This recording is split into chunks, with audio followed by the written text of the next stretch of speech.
The pursuit of happiness.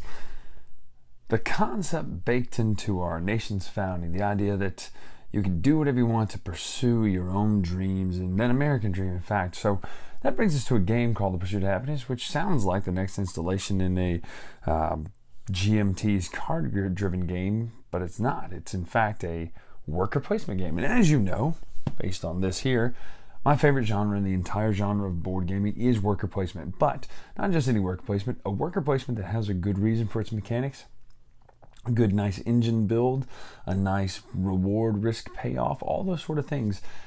That's what I love about a good worker placement game. And that's what we're talking about today, is The Pursuit of Happiness from Stronghold and Upkeep Games. You know I have an affinity for Stronghold. They do a wonderful job. But let's take a look at The Pursuit of Happiness today and find out what all is in this. But we're not taking a look at just Pursuit of Happiness. We're actually taking a look at the expansion, but thereby we will take a quick glance back through at the base game. This is Pursuit of Happiness Community and Pursuit of Happiness, the base game. So let's take a look right now at what this game is, how it plays, all that sort of stuff, and to tell you if you need to get the expansion or not to be happy in your pursuit. You get the point.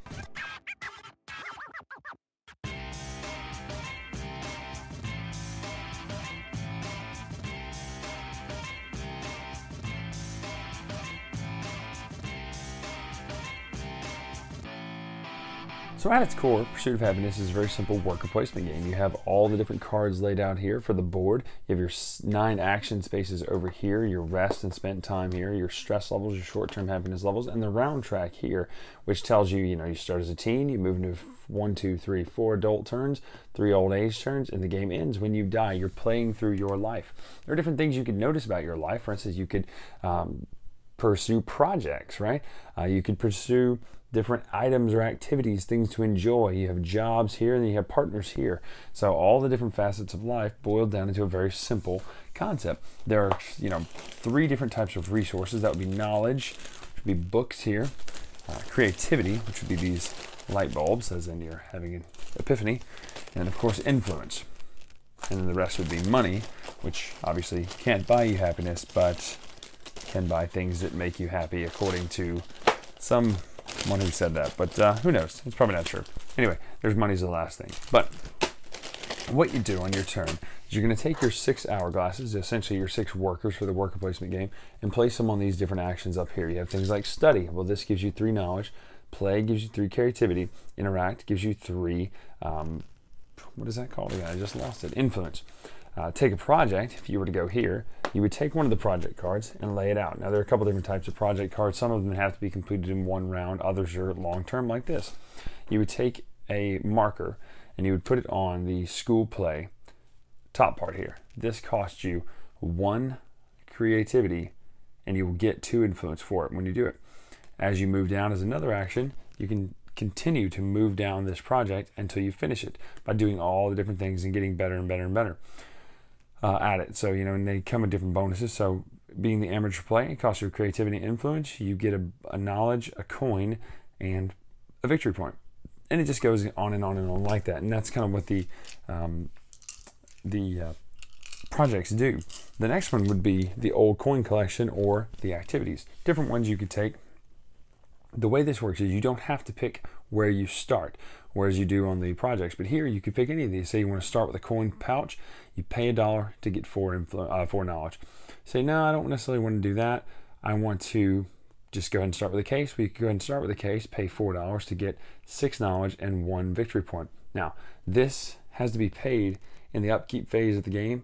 There's a bit of a phase where you have to pay this beforehand, but each time you do it, if you can't do it, you have to get rid of it. But each time you do it, it's 2 coins, gets you 2 knowledge, 3 coins gets you a victory point. So it's different things that are every round bonuses or penalties or things you have to pay that are pretty worth it, actually. They're good benefits. It's an upkeep cost is what that's called. So you'll notice all of the activities and items have an upkeep cost because you don't get rid of those cards when you're done with them. You just enjoy them. Your jobs, all of them have an upkeep cost. Basically, these are the skills you need to perform your job.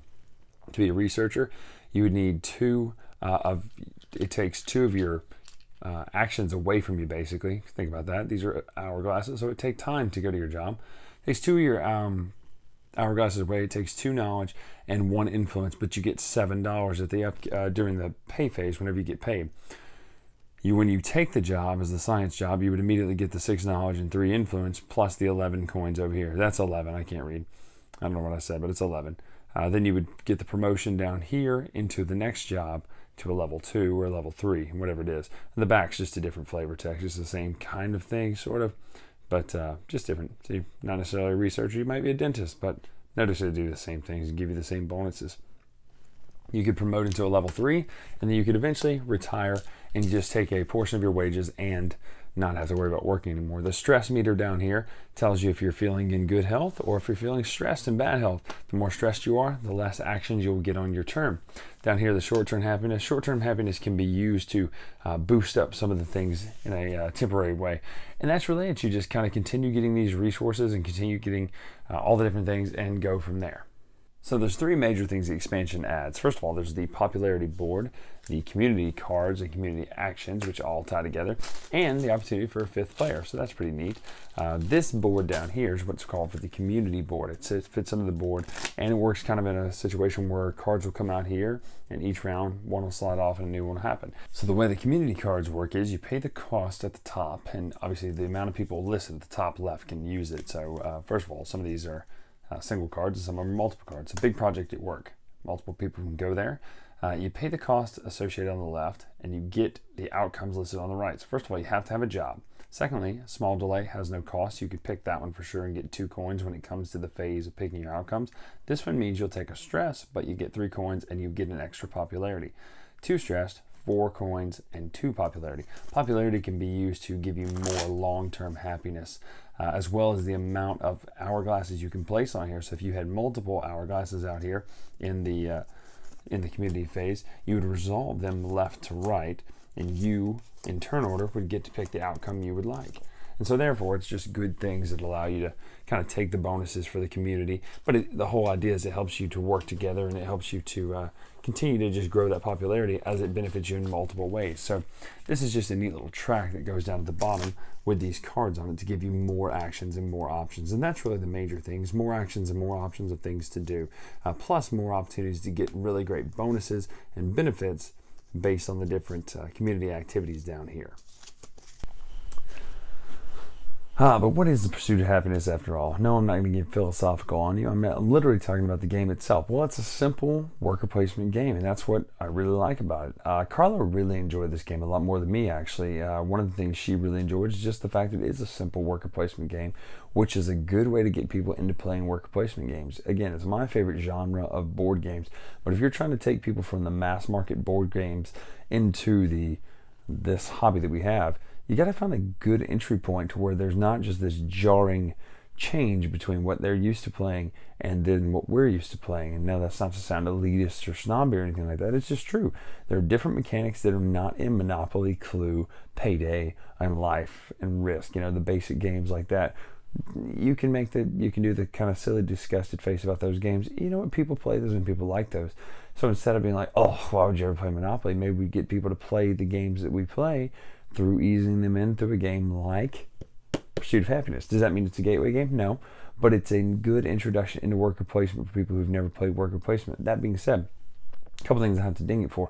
Not a fan of the art style. This is just not for me. It's kind of that Payday or almost Steve Jackson looking art. It's just not for me.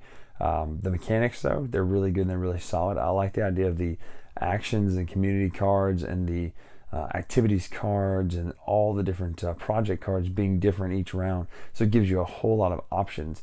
Components are neat. You know, it's kind of, again, it goes to that little art style, but I like the hourglasses being your workers, and it makes sense thematically that your time is how much time you have to do things. I really like that. So that's the Pursuit of Happiness and its expansion community.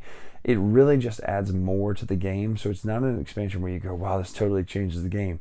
It kind of really just rounds out the game and completes the game to where there's really no need to play it without the community expansion. It just adds that much to it. Plus, again, you get a 5th player, so that's always good if you're trying to find that game that, you know, has just enough players. So adds a 5th player, adds some more cards to the base game, as well as giving you a nice little additional module to put in and play with all the time. The community board is just, there's no reason not to do it. It just gives you another type of action and another type of risk and reward. So that is the Pursuit of Happiness community expansion here with Brian Drake on the latest retro at the Dice Tower.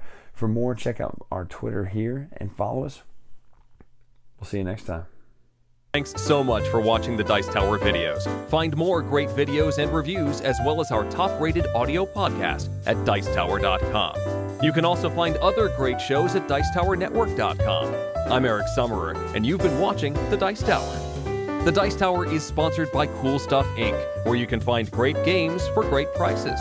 Cool stuff in stock. Check them out at CoolStuffInc.com.